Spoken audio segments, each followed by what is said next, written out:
Photoshop video tutorials by Andrew Buckle. In this tutorial I'm going to show you how you can create brushes from patterns.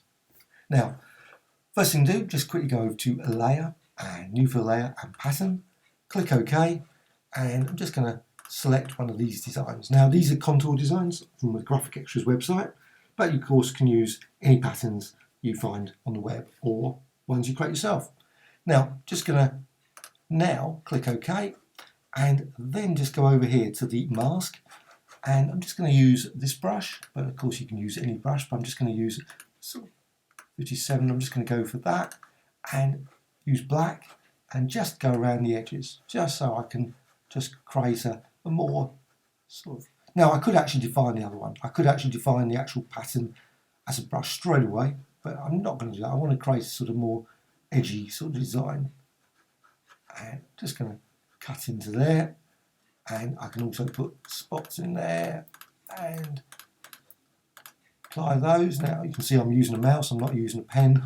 Could actually use a pen, of course, make it even easier. Once you've actually done that, you can then go to just over here, back to the pattern itself, edit and define brush preset. Click OK.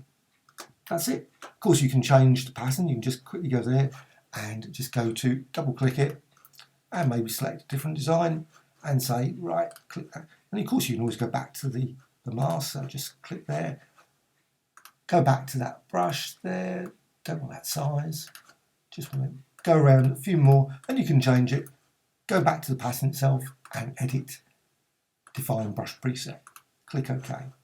Now just going to remove that, go back to start, and now select the actual brush.